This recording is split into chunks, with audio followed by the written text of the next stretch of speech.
বলে করেছিল। ময়নাগর নামটা কেন হয়েছে বলো? ওখানে তো ময়নার গোড় আছে। ময়নাগর মানে মজা যাকে ইয়ে করেছে ওই পাড়ের দোকানের পেছনে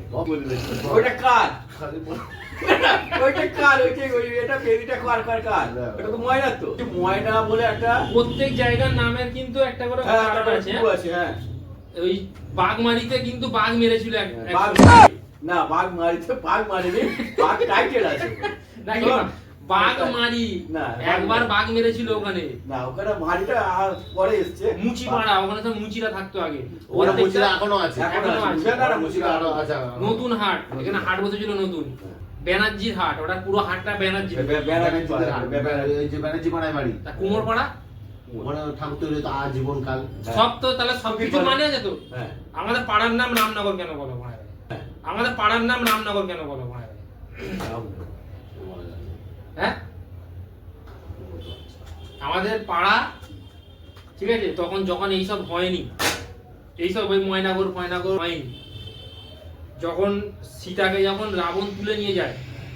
রাম হনুমানদের একটা সেনাদল করে সেটাকে নিয়ে সীতাকে আনতে যায় তো ইয়ার কি নয় সিরিয়াস বলছি তো লঙ্কাতে হয়েছিল ওরা তো মানে রাম তো আর প্লেনে করে গিয়ে লঙ্কায় নামেনি না ও তো রাম তো হাঁটতে হাঁটতে তাদের সেনাদলদের নিয়ে গেছিল হ্যাঁ কি করে সিরিয়াসলি আমাদের যখন হাঁটতে হাঁটতে যায় তখন আমাদের ওই জায়গাটা পুরো জঙ্গল বাগানে ভরা ছিল আমাদের যে শীতলা মন্দিরটা রয়েছে শীতলা মন্দিরটা বটগাছ ছিল জানো বড় এখন আছে তো ওটা না একটা অন্য বটগাছ ছিল আছে, পুকুর ছিল রাম পুরো হনুমানের দলদের নিয়ে আমাদের ওই মন্দিরে 4 দিন ছিল রামকে আমাদের পাড়ার লোকেরা মানে বিজলি বংশের যত মানে আগেকারের পূর্বপুরুষরা ছিল তারা ফল মিষ্টি এইসব দিয়ে 4 দিন সেবা যত্ন করা হয় 4 দিন আমাদের মন্দিরে শ্রীরাম থাকছিল তখন রাম ওখানে ছিল বলে আমাদের এই পাড়ার নামটাকে রামনগর দেওয়া হয়েছে রামনগর রয়াকার রাম নগর রাবণ কি পদমালা দেখেছিল জঙ্গল দিয়ে মানে হেঁটে হেঁটে মানে নগর রাবণ কি পদমালা দেখেছিল জঙ্গল দিয়ে মানে হেঁটে হেঁটে মানে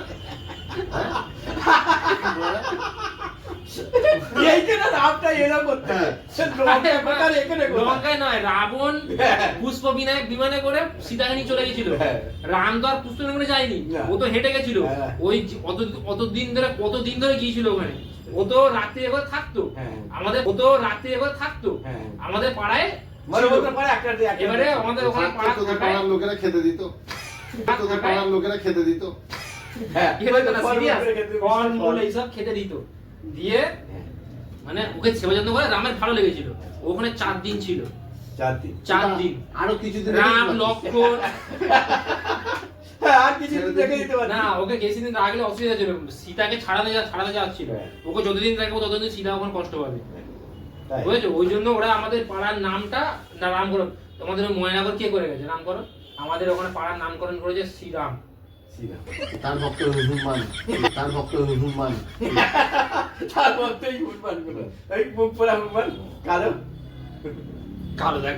কার গায়ের রং কালো দিস তো মুখে কি কালো আছে তো মুখ পড়া না না ওই যে লঙ্কায় যখন যায় তখন রাম যখন তীর মেরে জলটাকে শুকোতে কোন জলটা শুকিয়ে করেছিল হ্যাঁ লঙ্কায় যে এটা সমুদ্রটা এটা তো পাথর ভাসে দিয়েছিল হ্যাঁ পাথর ভাসে দিয়েছিল ওরা হনুমানের দলেরা রাম লিখে ভাসিয়েছিল সেই পাথর আমার বাড়িতে আছে আমার একটা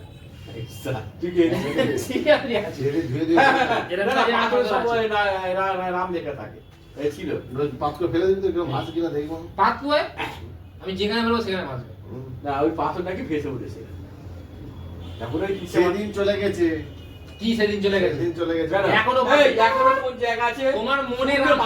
ভাসছে এই শূন্য পাথরটা আছে বেলগেটা শূন্য পাথরটা আছে বেলগেটা তোমার এরা সিরিয়াসলি তুমি একটা বড় পাথরের মধ্যে তোমার গোবর্ধন এতে বৃন্দাবন মথুরাতে আছে এই ওখানে না এখানে মুসলিমরা যায় আরবের আগে আরেকটা কোন জায়গায় যায় না মক্কা না মক্কা তো ও তো মদিনা মক্কা আরবে আরেকটা কোন জায়গায় যায় মুসলমান আছে তারা বলছিল বলে কোন জায়গা বলো পাহাড় মানে শূন্য ইয়েতে আছে ওতে নাকি সবাই উঠেও বসে নাকি পাহাড়ের মাথায় ওই পাহাড়ের মাথায় নেই ভগবান নাকি মনে দেখ আমি আমার তো জানিনি ইয়ে করিনি বইয়ে তো আমি তাহলে পড়া জানো না মারা বলবে না তাহলে পড়া জানো না মারা বলবে না ওইটা কথা আছে বলি কি কথা বলি বৃন্দাবনে বৃন্দাবনে আছে বৃন্দাবনে তো আমরা যাইনি এরকম পোড়া আঙুলে চাগিয়ে আছে তো? গোবর্ধন পর্বত ওটা হ্যাঁ। কে চাগিয়েছে না কৃষ্ণ কৃষ্ণ চাগিয়েছে পা কেন তুলেছিল ওরা তো? ওই যখন ঝড় এসেছিল তখন ঝড়ের জন্য তো সব গোকুলের ঝড় বৃষ্টিতে সব ঘর বাড়ি ভেঙে যাচ্ছে গরু তাহলে